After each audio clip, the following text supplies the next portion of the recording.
Radio Publique Africaine.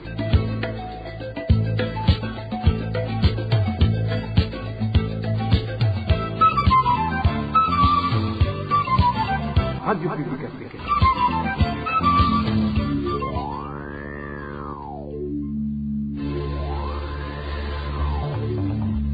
C'est le moment de suivre le journal parlé en français. À la présentation, Émile Nivasumbo. Au sommaire de cette édition du 9 novembre 2021, ils ne savent pas pourquoi d'autres tambourinaires ont accompagné le président de la République aux Émirats Arabes Unis à leur place. Les tambourinaires de Guichora indiquent qu'ils avaient pourtant fait des dépenses énormes pour préparer leur voyage. Plus de 200 000 abandons scolaires dans les écoles fondamentales au cours de l'année scolaire passée. Le ministère de tutelle qui dresse son bilan évoque des raisons multiples. Et vaccination contre la Covid-19 à Mahama depuis hier. Les réfugiés demandent le prolongement de la durée de la campagne qui est censée prendre fin demain. Voilà pour les titres. Le développement, c'est tout de suite. Page sécurité pour commencer. Un homme de 56 ans est mort la nuit dernière suite à l'incendie survenu dans sa maison qui servait aussi de boutique sur la colline Moussave, commune et province Kayanza. Ses voisins indiquent qu'après avoir entendu les cris de secours de l'enfant de la victime, ils ont essayé de maîtriser l'incendie, mais en vain. Selon les mêmes sources, le camion extincteur est arrivé tardivement et sans eau. Au niveau de l'administration en commune Kayanza, l'on fait savoir qu'en collaboration avec la police, les enquêtes sont en cours pour savoir les mobiles de l'incendie. L'office de la victime est introuvable depuis la déclaration de l'incendie, soulignent les mêmes sources. Et des cas d'assassinat, de viol, de torture et de détention arbitraire ont été documentés par la Ligue ITK au cours de la semaine écoulée. Parmi les auteurs, les Imbonerakure, les agents de la police et du service national de renseignement sont pointés du doigt, selon André Savimana, et les chargés de la communication de cette organisation des droits de l'homme. Au moins 6 personnes tuées, dont 4 cadavres retrouvés, 2 victimes de violences sexuelles et basées sur le genre, 3 personnes torturées, 1 personne enlevée et 19 personnes arrêtées arbitrairement. Parmi les victimes figurent 2 femmes tuées, 1 femme torturée et 3 femmes arrêtées arbitrairement. Les Imbonerakure, des policiers, des agents du service national de renseignement et des administratifs sont pointés du doigt comme étant les présumés auteurs de la plupart de ces violations des droits humains. Ce bulletin relève des cas d'atteinte au droit à la vie, à l'intégrité physique et à la liberté. André Savimana, c'est la chargée de la communication à la Ligue ITK. Toujours en page de sécurité, certains habitants de la commune Kabezi en province Bujumbura manifestent des inquiétudes suite à des menaces verbales prononcées à l'endroit des opposants au parti au pouvoir, le CNDD-FDD, des menaces proférées lors d'une réunion qui a rassemblé samedi tous les Imbonerakure de cette commune. Ces habitants craignent le pire, d'autant plus que ces Imbonerakure effectuent des patrouilles nocturnes en tenue policière et militaire, munis également d'armes à feu selon cette population. Danny Claire et la Troumva nous en dit plus. Des citoyens qui ne sont pas membres du parti au pouvoir, le CNDD-FDD, dans la commune Kabedi, en particulier des membres du parti CNL, font savoir qu'ils vivent la peur au ventre suite aux paroles récemment adressées aux Imbonerakure de cette localité. D'après notre source en commune Kabedi, une réunion avait été organisée le soir de ce samedi dernier à l'école fondamentale de Gakongwe, dans laquelle avaient participé 500 Imbonerakure, tous de la commune Kabedi. Notre source indique également que cette réunion était présidé par le commissaire de police dans la commune Kabezi nommé Moïse Arakaza, connu sous le sobriquet de Nyeganyega, où il a demandé à ses Imbonerakure de tuer tout opposant du parti CNDD-FDD. Ils ont reçu un message qui dit qu'il faut tuer chaque opposant. Ces paroles ont été prononcées par Nyeganyega en compagnie de S3 de la police dans la région. Il y avait aussi notre commissaire de police de la commune Rubirizi. Il a montré par des gestes qu'il faut tuer toute personne à Kabezi qui va s'opposer au sein de DFDD. Par conséquent, il y a une peur panique en commune Kabezi car celui qui ne va pas adhérer au parti CNDD-FDD n'est pas en sécurité. C'est ce qui suscite la peur chez la population. Les habitants de cette localité disent ne pas comprendre comment les Imbonerakure ont reçu des tenus militaires et policières avec des armes et peuvent effectuer des patrouilles en compagnie des agents de la sécurité. Ils soulignent qu'à présent, il est difficile de différencier les Imbonerakure des agents de la sécurité. Nous ne savons pas d'où provient l'ordre et la force qu'ont ces Imbonerakure à pouvoir porter des tenues militaires et des armes, car ils sont en compagnie des agents de sécurité et nous ne pouvons pas distinguer les policiers et les militaires des Imbonerakure. C'est très difficile de les différencier. La population de la commune Kabezi demande aux autorités du Burundi d'empêcher que le pur ne se produise en désarmant ces Imbonerakure et en punissant le commissaire de police en commune Kabezi qui incite ces Imbonerakure à tuer les membres des autres partis de l'opposition. La rédaction de la RPA a essayé de joindre par téléphone Moïse Arakaza, surnommé Nyega, le commissaire de police en commune Kabezi, mais sans succès. Page gouvernance sans transition. Les policiers qui régulent la circulation dans la zone Chibitoke à mairie de Bujumbura sont accusés d'exiger aux conducteurs de mototaxi et de tuk-tuk de l'argent sans motif valable. Selon nos sources, les conducteurs qui refusent d'obéir à ces policiers voient leurs engins saisis. Plus de détails avec Éloge Divin Remesh. Le rançonnage est fait par les policiers dans la matinée et à la tombée de la nuit, selon les conducteurs de mototaxi et de tuk-tuk en zone Chibitoke. Ils expliquent que c'est parce qu'ils observent des embouteillages à ces moments et qu'il est facile de les arrêter. Les mêmes sources indiquent que la stratégie utilisée par les policiers est d'opérer en tenue civile. Ces deux conducteurs de mototaxi en zone de Chibitoke révèlent qu'actuellement, c'est comme s'ils travaillent pour ces policiers. Les uns se positionnent à la première avenue, d'autres à l'endroit appelé dorsal et les autres vont à la 12e avenue. Ils te demandent de leur donner un montant de 20 000 francs. Comment allons-nous nous développer et bien mener notre vie? Il y a un exemple très récent d'un brigadier prénommé Désiré qui a été attrapé en flagrant délit en train d'exiger de l'argent à un conducteur de mototaxi. Malgré cela, rien n'a changé jusqu'à présent. Si ces policiers amènent ta moto jusqu'au chef-lieu de la zone, on te fait payer 50 ou 100 000 francs pour la récupérer. Certains habitants de la zone de Chibitoke dénoncent la brutalité utilisée par ces policiers pour arrêter des conducteurs de moto ou de tuk-tuk. Des arrestations sans motif valable, insistent ces habitants. Les conducteurs de moto ou de tuk-tuk sont arrêtés par des policiers en tenue civile sans qu'ils n'aient commis aucune faute. Ils ne font même pas de vérification de documents, ce qui nous montre que ces policiers sont à la recherche de l'argent tout simplement. Ces actes sont également observés à la 12e avenue de la route appelée Koudia Kanyoni. Personnellement, il m'est même arrivé de décider de ne plus prendre une moto par peur d'accident. Je regardais la façon dont ils bousculaient ces motos pour les arrêter et j'avais peur. Les conducteurs de mototaxi et de tuk-tuk, ainsi que les habitants de la zone de Chibitoke, demandent que ce comportement des policiers soit banni et que les responsables soient exemplairement punis. À ce propos, la rédaction de la RPA n'a pas réussi à joindre Evelyne Ninina Hasbe, la chef de zone de Chibitoke, ainsi que Juvenal Nyandwi, chef de poste de la police à Chibitoke, pour entendre leurs réactions. Pour clore la page gouvernance, parlons de ce groupe de tambourinaires de Gishora qui ne sait pas encore l'autorité qui serait derrière leur interdiction de voyager avec le président Évariste Ndayishimiye à destination des Émirats Arabes Unis. Ces tambourinaires déplorent qu'ils aient dépensé plus de 4 millions, notamment en cherchant des documents de voyage, mais qu'à leur place, un autre groupe de tambourinaires a pris le vol. Le point avec Francine Mahoro.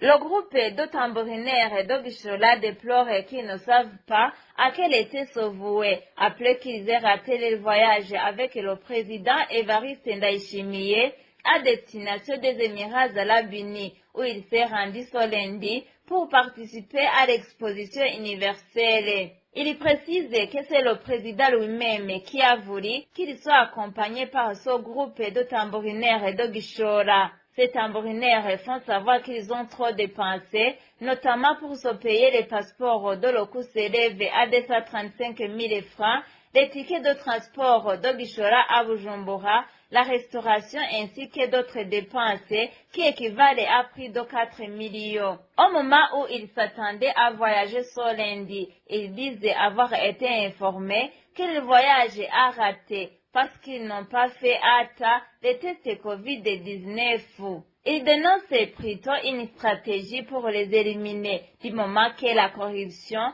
est devenue monnaie courante dans ce secteur. Ils demandent d'être réhabilités dans les droits. Dans un instant, nous parlons éducation. Je vous le disais dans les titres, plus de 200 000 élèves du cycle fondamental ont abandonné l'école au cours de l'année scolaire passée. Le ministère de l'Éducation évoque des raisons multiples. Les détails avec Marie-Ange Irakoze.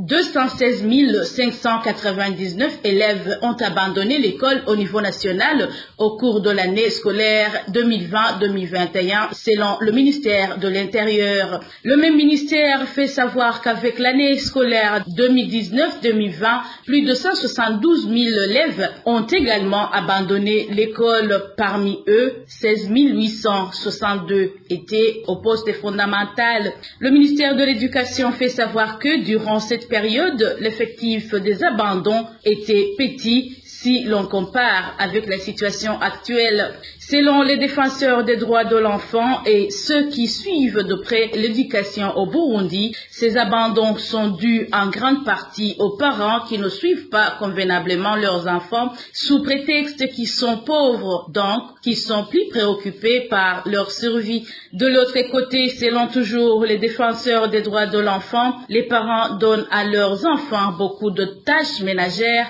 jusqu'à même oublier l'existence de l'école. L'autre constant, selon les défenseurs des droits de l'enfant, est que même les enseignants font partie des causes de ces abandons car ils sont les premiers à motiver les élèves à aimer l'école car un élève ne peut bien étudier quand il est menacé pédagogiquement. Selon toujours les défenseurs des droits de l'enfant, il y a d'autres problèmes comme les grossesses non désirées et le manque du matériel nécessaire comme les serviettes hygiéniques pour les filles. Ainsi, ceux qui suivent de près la situation de l'éducation au Burundi demandent au gouvernement de faire des enquêtes approfondies dans toute région du Burundi pour identifier les réelles causes des abandons scolaires afin de trouver des solutions. Page société à présent. Les parkings situés tout près de l'ancien marché central de Bujumbura sont menacés par les immondices qui se manifestent dans les enceintes de cet ancien marché. Les chauffeurs qui exercent dans ces parkings indiquent que lorsqu'il pleut, les immondices s'acheminent vers leur parking et perturbent leur travail. Les détails avec Elvis Nyomongere. Ces parkings de bus qui sont menacés par l'érosion et les immondices sont ceux qui desservent les localités de Kanyosha, Musaga et Kabezi. Les chauffeurs de ces parkings indiquent que lorsque la pluie tombe, le travail est perturbé suite aux immondices qui envahissent le parking. Depuis la saison pluvieuse, les déchets saletés qui émanent de cet ancien marché se déversent sur nos parkings.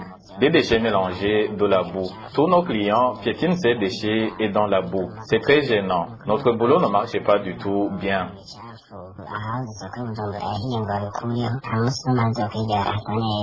Il dénonce également l'implication dans cette insalubrité des vendeurs qui prestent tout au long de ce marché. Il y a des gens qui vendent leurs marchandises aux alentours de ce marché. Par exemple, ceux qui vendent des fruits laissent les restes de ces fruits à cet endroit. C'est très sale et quand la pluie tombe, notre travail est perturbé. Les chauffeurs qui œuvrent dans ces parkings demandent aux autorités municipales d'agir pour la propriété de cet endroit. La route Kayanza-Kanyaru est impraticable depuis près de 10 mois au moment où l'on parle d'une éventuelle réouverture des frontières entre le Burundi et le Rwanda. Les habituels usagers de cette route demandent sa réhabilitation. Aimable Nishimwe. C'est depuis le début du mois de mars cette année que la route Kayanza-Kanyaru est impraticable. Il est route endommagée à 2 niveaux. Le tronçon le plus menacé est situé au niveau du pont situé au-dessus de la rivière Kayave, à 10 km de la frontière burundo-rwandaise, frontière connue comme Kanyaruho. Ce pont qu'on trouve sur la colline Butegana en zone Maramirundi de la commune Busiga en province Ngozi s'est effondré. La route Kayanza-Kanyaru est également endommagée au niveau de Kukamigara. C'est toujours en zone Maramirundi en commune Busiga. Un grand ravin ronge une bonne partie de la route. Impraticable depuis des mois, les herbes ont poussé le long et de la part et d'autre de la route. Les canalisations sont bouchées. La route Kayanza-Kanyaru est l'une des principales infrastructures routières. La route Kayanza-Kanyaru est l'une des principales infrastructures routières qui relie le Rwanda au Burundi. Les gens qui avaient l'habitude de l'emprunter, aussi bien ceux en provenance de provinces lointaines que les locaux de Ngozi et de Kayanza, demandent sa réalisation maintenant que l'on parle d'une éventuelle réouverture des frontières. La rédaction de la RPA n'a encore pu joindre le directeur de l'agence burundaise des routes pour recueillir sa réaction. RPA. Je vous le disais également dans le titre, depuis hier, une campagne de vaccination contre la Covid-19 a démarré au camp des réfugiés de Mahama au Rwanda. Les réfugiés burundais indiquent que cette campagne a connu une participation massive, mais demandent la prolongation des délais consacrés à cette activité. Reportage signé Eloge Kwizera. Cette campagne de vaccination contre la Covid-19 a débuté vers 8h de ce lundi au cas des réfugiés de Mahama se trouvant au Rwanda. Des informations en provenance du DICA indiquent qu'au moins 3000 réfugiés se seraient fait vacciner dans la journée de ce lundi. À ce deuxième jour de cette campagne, les réfugiés vivant dans ce cas nous font savoir que la participation à cette activité est toujours satisfaisante. Un d'entre eux témoigne. Il y avait trop de monde. Ils ont essayé de répondre massivement à l'appel le premier jour. Même aujourd'hui, ils sont venus très tôt le matin en grand nombre. Il n'y a pas eu de discrimination. Ils ont donné le vaccin aux personnes âgées de 18 ans et plus. Cependant, ces réfugiés demandent à ce que soit prolongé le délai de vaccination afin que les personnes le souhaitant puissent toutes être administrées. Nous sommes au deuxième jour de la campagne, mais nous pensons que 3 jours ne sont pas du tout suffisants si nous regardons l'effectif des réfugiés. Il y a d'autres partenaires qui se sont impliqués afin que cette activité puisse se terminer dans les délais prévus. Mais vu le nombre de bénéficiaires, il serait idéal de nous accorder quelques jours supplémentaires pour que même les retardataires n'en manquent pas. Jusqu'au mois de mai de cette année, le cas de Mahama comptait 47 695 réfugiés, dont 43 500 burundais. Puisque nous parlons réfugiés, les réfugiés ont le droit d'entretenir des activités génératrices de revenus, indique le défenseur des droits de l'homme. Vital Nshimirimana, président de la coalition Force, déplore énormément l'attitude de certaines autorités tanzaniennes qui malmènent les réfugiés burundais pour ensuite les rapatrier de force. Ce défenseur des droits humains réagit par rapport à l'action de saisir le bétail des réfugiés burundais au camp d'Onduta, l'emprisonnement et le retrait de cartes pour réfugiés aux propriétaires de ce bétail. Suivez à ce propos Vital Nshimirimana. Quand un pays reçoit des réfugiés en vertu du droit international des réfugiés, il y a une série d'obligations qui naissent à l'égard de cet État. Il en est du traitement digne et équitable et juste et convenable des réfugiés en leur accordant des opportunités qui permettent aux réfugiés de continuer à vivre dignement. Et ce que nous constatons en République unie de Tanzanie, c'est la honte parce que la République unie de Tanzanie, à travers ses agents, et les policiers et d'autres agents administratifs s'arrogent le droit de continuer à perturber la tranquillité et la sérénité des réfugiés en les empêchant de vaquer à des activités génératrices de revenus et des activités d'appoint susceptibles de leur donner des fonds ou des revenus dont ils ont tellement besoin en matière de consommation quotidienne. Cette attitude est répréhensible, c'est une attitude indigne qui doit être critiquée haut et fort, non seulement par les réfugiés eux-mêmes, mais aussi par des organisations de défense des droits de l'homme, que ce soit des organisations burundaises, tanzaniennes, régionales, mais aussi et surtout le HCR de Rwanda premier est de veiller à ce que l'état d'asile traite dignement les réfugiés. Cette attitude qui vise à empêcher les réfugiés burundais à vaquer à des activités génératrices de revenus n'a d'autre visée que de forcer ces réfugiés à rentrer de force. Et cette tentative a été initiée à plusieurs reprises pour obtenir un renvoi ou un retour massif des réfugiés, mais tous ces efforts se sont avérés vains.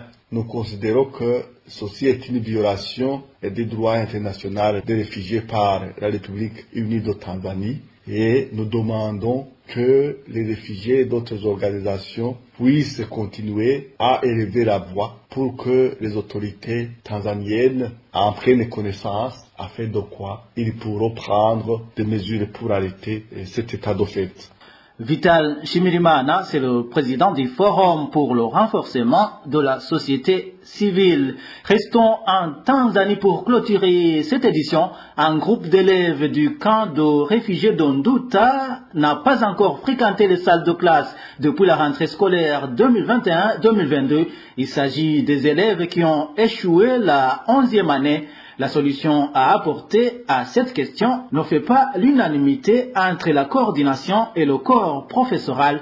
Le point avec Inès Gakiza. Depuis le 6 septembre de l'année scolaire 2021-2022, certains élèves ne sont pas à l'œuvre. Il s'agit des élèves qui ont échoué la 3e année du cycle secondaire. Ces derniers doivent attendre ceux qui vont réussir l'examen d'état des lauréats de la 9e année de l'école fondamentale.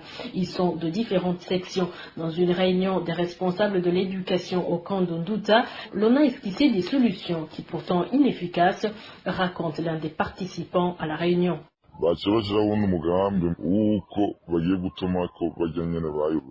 Ils ont improvisé la décision de rappeler ceux qui ont échoué, surtout ceux de la 3e section lettres modernes qui a connu beaucoup d'échecs. La section scientifique n'est pas concernée, sauf ceux qui opteront pour quitter cette section et embrasser la section lettres modernes.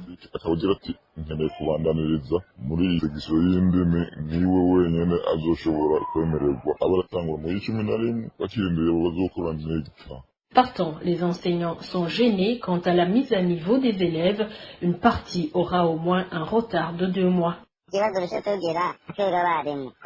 Le problème qui s'oppose chez nous, les enseignants, réside sur le fait de reprendre la matière pour ces redoublants. Il y a des fois que les résultats tombent tardivement. Alors, les uns vont avancer de classe et les autres seront dans l'obligation d'attendre la promotion suivante qui n'aura pas encore passé l'examen NECTA. Autre problématique qui se met en exergue, c'est le sort des élèves qui vont échouer à l'examen d'état de fin de la 9e année de l'école fondamentale. Il va sans dire que les élèves qui auront réussi à l'examen NECTA ont 3 options pour le cycle supérieur. Ils ont à choisir entre la section lettres modernes, la section scientifique et la section pédagogique. Au cours de l'année scolaire 2020-2021, sur 84 élèves de la section lettres modernes, 39 ont réussi et 45 ont échoué. Dans la section pédagogique, sur le total de 36 élèves, on enregistre 24 réussites et 12 échecs. Quant à la section pédagogique, sur un effectif de 47 élèves, 36 ont été admis et 11 ont échoué. Voilà, c'est par ici que nous mettons un point final au journal du 9 novembre 2021. Merci à vous tous qui nous avez suivis. Émile Nivasoumba, j'étais à la présentation. Au revoir et bonne soirée chez vous.